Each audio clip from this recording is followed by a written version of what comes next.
So the question was, how much weight are you carrying around in your skid plates in mud and gravel? Well, we found out the answer today. It turns out it's quite a bit. Excuse me for 1 second. Here's another one of these freaking little things. I'll put it over here with that other one here. Shove it in here somewhere. Right next to that guy. There you go. The grass is always greener on the outside. Oh, I should probably tell you what we're doing here. Just in case you're joining us now, we're finding out exactly how much extra weight you're hauling around hiding in these skid plates here. And we'll give away 1 day's YouTube wage to whoever can guess how much it weighs. I can't tell you how much I appreciate all you guys out there liking and subscribing and watching and carrying on and fucking around. I tell you, I'll take this time to tell you a little bit about myself so we can know each other a little bit better. Let's get things straight. I'm not Dave. My sideburns are way better. Sit down, it's gonna be a while. But it's gonna be worth it for somebody, I tell ya. How much dirt do you think is in there? I forgot to put a guess in there, but the friggin' guy probably wouldn't pick me anyway. So, here we go.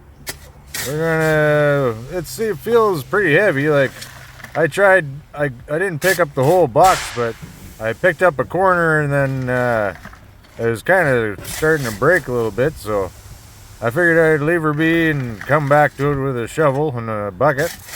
Maybe a few buckets. At least 2, I think. So that's why we zeroed it out in the beginning, so we can be accurate as possible. We'll stack 2 high and then we'll re-zero it if we need another one. There was a little bit of oil mixed in with some of that dirt. And that's not going to be very good for the gold recovery.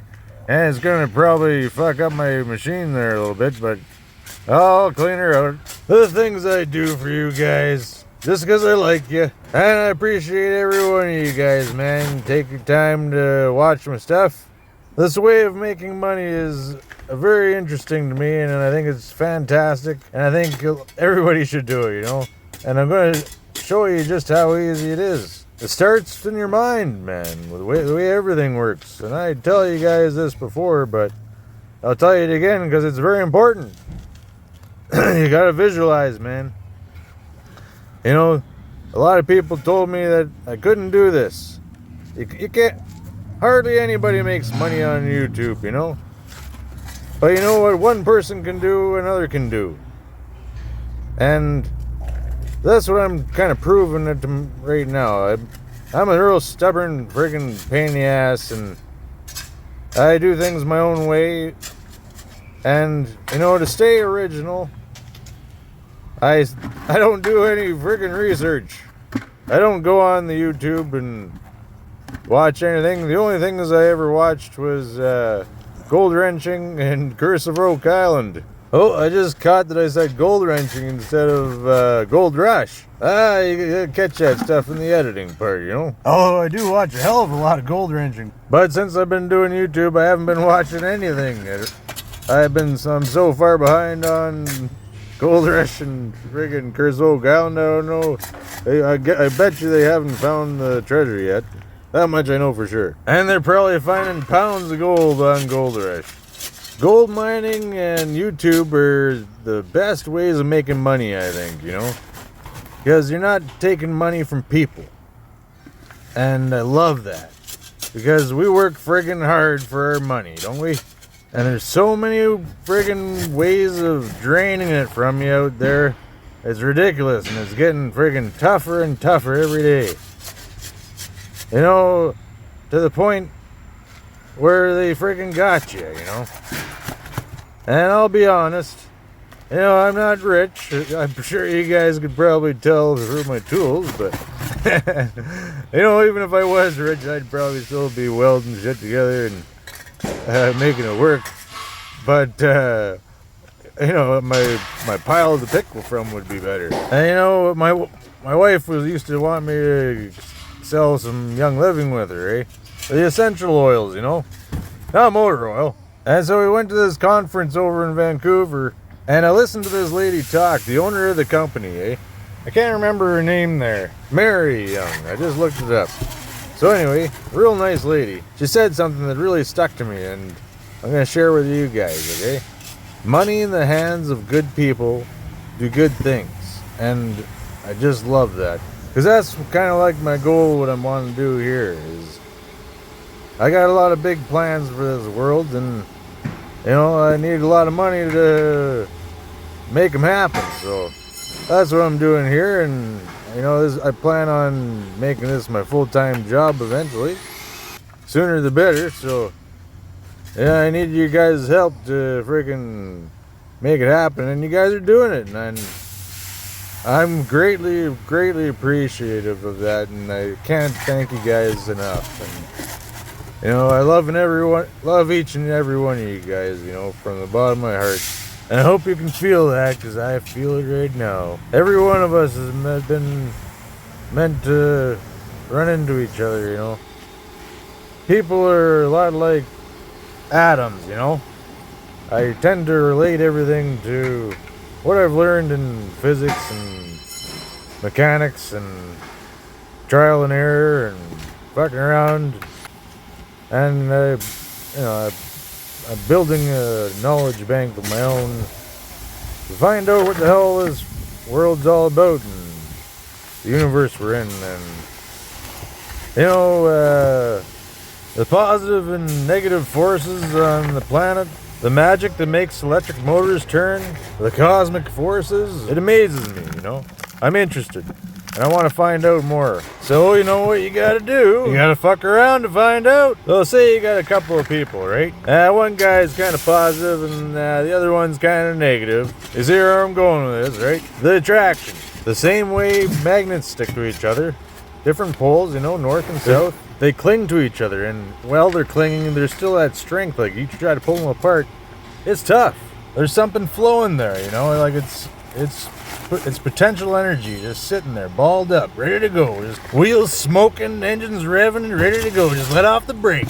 People are kind of like that, You always got a couple of guys that you just can't separate, They're always together, or whoever, Tweedledee and Tweedledum. We all have something that somebody else wants. It's like an extra electron in your outer ring that you can just share with somebody, like an atom. And you can spend your whole life looking for that person, And they're out there.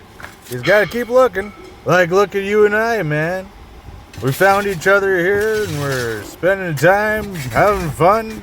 And I'm freaking loving it, man. And I hope you are too, because I plan on doing this for a long time. As long as I can, anyway. And we'll conquer the world together, fixing one problem at a time, because there's a hell of a lot of them out there. It's about time we start tackling some of them.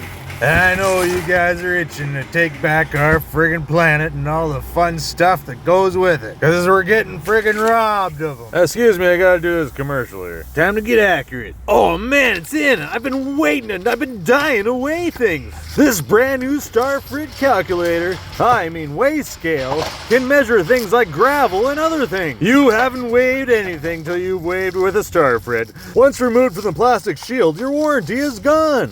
You don't have to worry about poor quality parts with a Starfrit. You'll enjoy hours of entertainment with the two AAA batteries included with every Starfrit. We care about our product and your health, so we wrap our batteries in the most densest plastic you can find on the market. Man, they really get Jesus, this is freaking stuff. I'm gonna need 2 hands for this.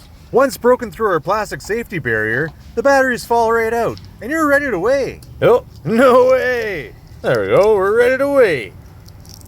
Now, in case you guys were wondering, you want to put the flat side of the battery up against the spring first, is what I tell my kids. But gold, I love gold, man. My buddy turned me on, my number one parts guy turned me on to Gold Rush.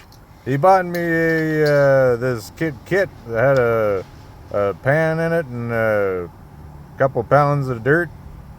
And found some gold in it, and when you see gold, man, it just freaking sparks at something inside you and wants you to get more of it. I think we're all designed to freaking mine for gold, and maybe it was the way that we were built. I'm reminded of a story a friend of mine told me one time about aliens. I never thought you'd hear about aliens coming for a weigh-in, did you? Alright, here, I'll tell you the story anyway while I got you here. I friggin' paid for you. It's not like it's our first date. I was gonna lay it on you. So the story goes that there's a planet on the other side of the sun that you can't see because the friggin' sun's in the way. With a civilization. But wait. Don't we go around the sun so we'd eventually see it? I don't know, I'm just going with the story. Makes sense. Just like any story, it's likely to change the more hands it passes. So just like we go around the sun and it takes 365 days, this planet goes around the sun also, but perpendicular to our path. Like on a y-axis, where we are like on an x-axis. And they take 3,656 years. I think it was years. Either way, a lot longer than ours. And so they age slower, right? So anyways, you want to talk global warming, these guys were dealing with something a lot worse than what we're dealing with. You know, they had big holes in their friggin' atmosphere. Letting the friggin' sun in, you know? Like their ozone layer must have been depleted or something in big sections. And they come up with this brilliant plan, you know? Gold. Gold is the answer. One of the most pliable friggin' metals on the planet. You can pound it to the thinnest friggin' material you can find and spread it out like tinfoil, except way thinner. And not to mention, it also reflects like 99.99 million friggin' percent of friggin' infrared light, which is why they use it in that fancy telescope they got up in space looking for friggin' galaxies and stuff. And so they needed a lot of gold. And you know, it's a pain in the ass looking for gold and mining it and friggin' everything else. So they came up with another brilliant plan. Let's make some robots. We'll call them Oompa Loompas. Sir, we can't call them Oompa Loompas. There's a copyright on that. What do you mean a copyright? We're like 3,000 light years away. It's an international planetary copyright, sir. Well, we need something catchy then. Need like, I don't know, like, what if we combined Mank and Ein? Mankind? We'll just call them humans. That's catchy, sir. And so they're pretty advanced creatures over there. And they were able to friggin' jump across over to us pretty quick. And so they started their venture building humans. And so you take a little chimpanzee and you mix it with a little of your own. You know, first few batches kind of, you know, you're still figuring things out. And eventually you come up with something that kind of half-ass works. And you can get it to do a little bit of work for you, but you can't quite get it to duplicate, you know? They're having trouble making babies. Well, keeping the babies alive, anyway. Now, they wanted these things, these humans, to be self-sufficient, right? And they're having a hard time getting them to make babies. And, you know, one of the supervisors keeping an eye on this real hot human, and she was pretty good-looking girl, you know. Gazongas hanging out and sweat rolling off her back. She's just digging a hole. And well, you know, this guy, he's been away from home for a long time, and you know, he's been on Earth. He's aged a whole lot longer than he has compared to his family back home, you know. As you gotta remember, he's going around the sun every 365 days now compared to the 3,060 some years. So he moseys up onto this girl and sweet talks her, you know. You know, they have a good time, and wouldn't you know it, they make a baby and it lives. So then they start figuring things out, you know. Just need a little bit more DNA in there from the source. And so every time they come around, every 3,650 some years, there's a chance that we can collide. And that's what made the Pacific Ocean, I think, you know? And also caused a huge flood, in which they predicted, actually. They had a pretty good handle on speed and direction and things like that, and so, being neighborly, they warned them of a flood that was going to happen, you know? And that they should build a boat and put the DNA from every animal they could find on there. and put it on the highest mountain to have the optimum chance of survival to repopulate the earth. Sound familiar? How about this? So now you got a test tube baby, kind of like a Virgin Mary, a cross to symbolize the two planes that our two galaxies are running on, X and Y, and a Star of David with the collision. Can you imagine the tail on that thing as it crashed through Earth and kept going? Isn't that neat? I thought so. And you know, if you look on the Google, you can see some giant runways and stuff down in Brazil. No, Peru. It was Peru. They got some giant friggin' runways cut into the friggin' mountains there. Colored in lines and everything with different colored rocks, eh? Black ones and white ones. I think it's called the Lines of Nazca. And you can see it from space. And that's the runways that they use to take the gold off of the planet. And apparently, they took off from there and went up to a bigger ship that was floating around in space just by Earth. And then they'd load that up and then head back home. This story really makes a lot of sense to me. And I find it very interesting how it relates to the Bible so much. Kind of makes a guy wonder, you know? But anyways, this is a story. I got a lot of them, and I tell you, every one of them are true. Well, this one I can't really prove, but all the ones I'll tell you of me are 100%. Alright, we're getting close to finding out the number, guys. We'll use the calculator for this one. I could do it, but you know, I dragged this thing out long enough.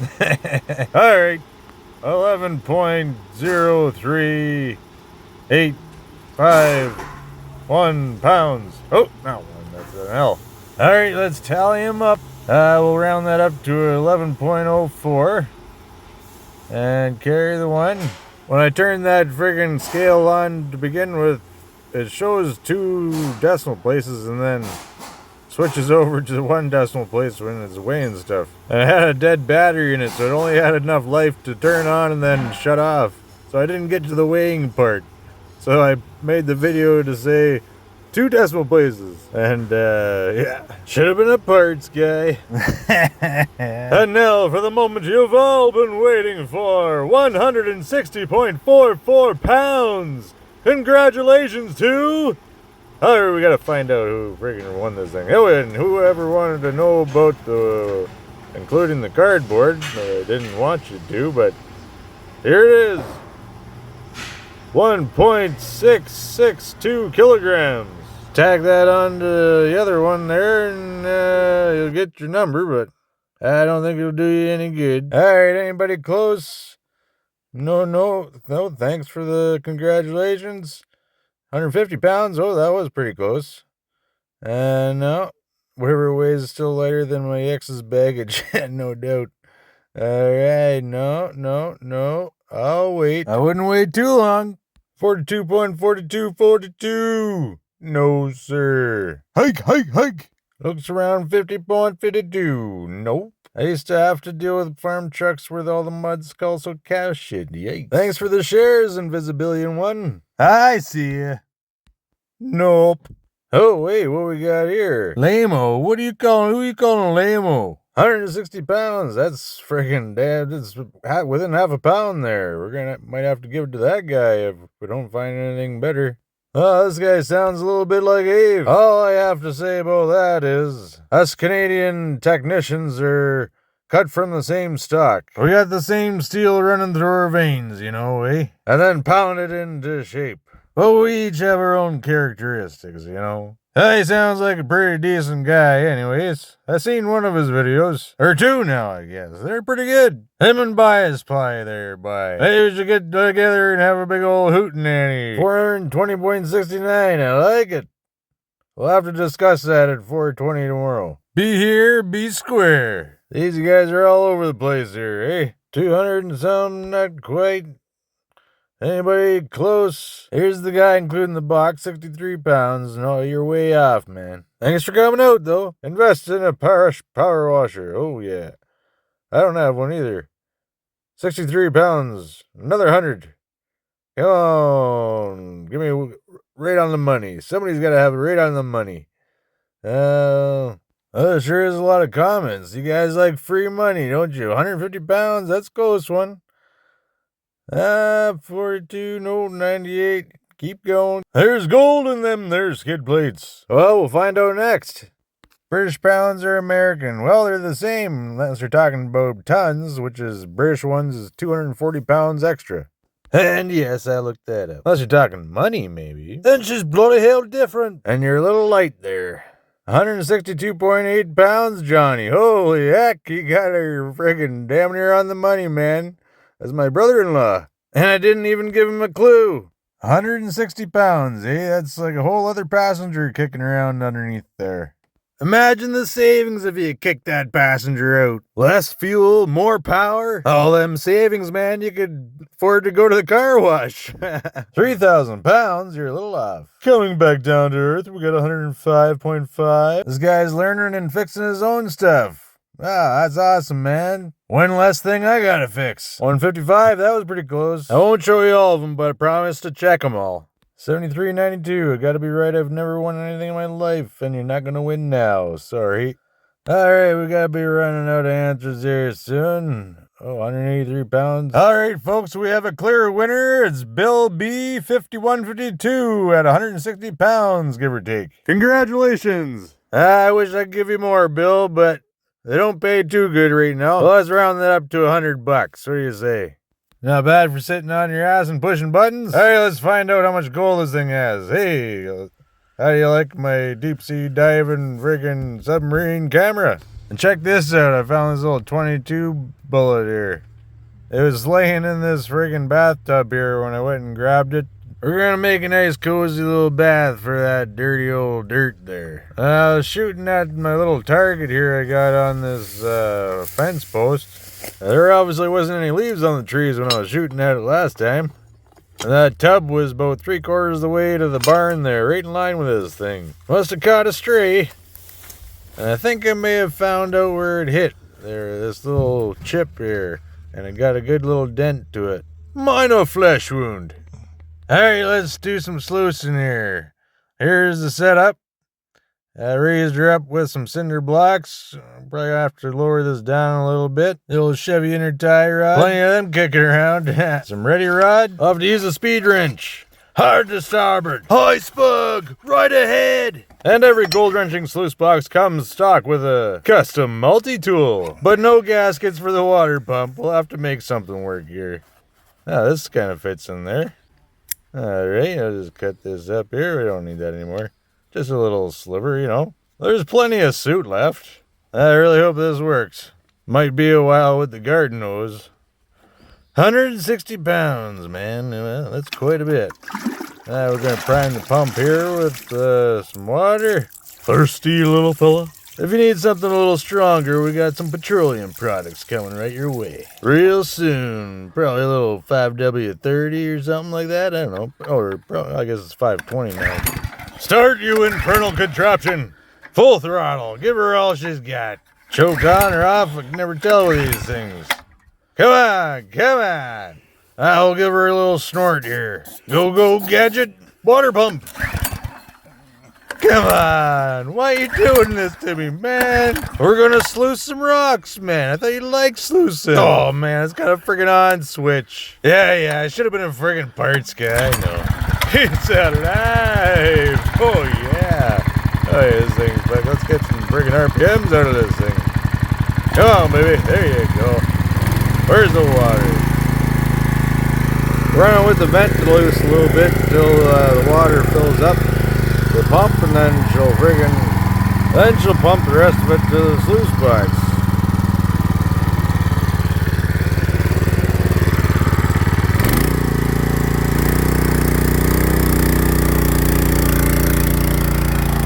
There we go. She's pumping now, boys.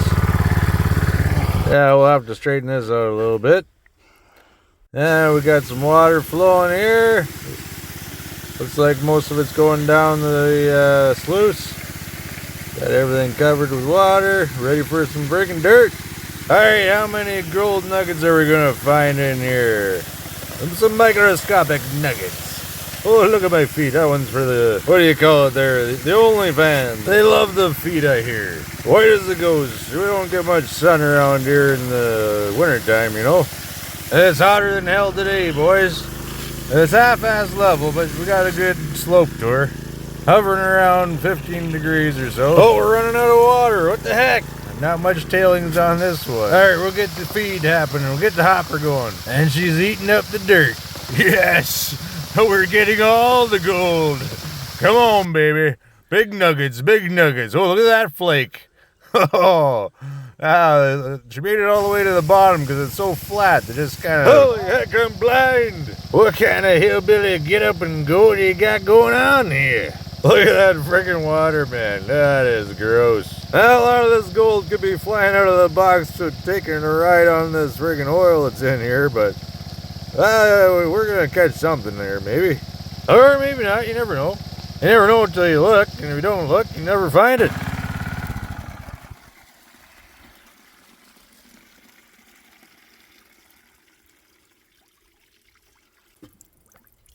What do we got in the boil box here? Oh, a nugget. Check it out, man. I don't think that's part of my sluice box. That's out of the truck. Interesting. Or on the floor somewhere. Probably on the floor. This rubber mat likes to catch all these little garnets and some gold. Throw that in the pile. And all that stuff. We're going to make sure we wash it all up good. This thing here works really good. I bet this catches about 90% of the gold, according to my testing. Where I tested it with real gold, and I also tested it with lead. Since I got more lead than gold these days, I've filed some weights down, some wheel weights down with a file, and then made some bigger chunks for some nuggets. And I caught them all, man. And I like to Seuss down at the North Saskatchewan there, and she's got some real fine gold down there. Flour gold, we like to call them around here. I like to call them microscopic nuggets. And we'll see if we have any here today. Come on, baby, like you can now. Get in the pan. Make the gold appear in the pan. This is where the visualization happens, guys. Come on, think with me. Gold. Picture some nice little gold nuggets in there. Come on, baby. And kick down those big rocks. That's it. Come on. Come on. Show me the black sand. There it is. Oh, quite a bit of black sand. Look at that. I see some nice little garnets in there. And black sand. I don't see any yellow little spots yet, but they must be hiding under this pile of black sand here. I like my pan nice and rusty so the gold sticks to it. Oh man. Oh, you guys didn't visualize hard enough. I know I was doing my part. Take her easy.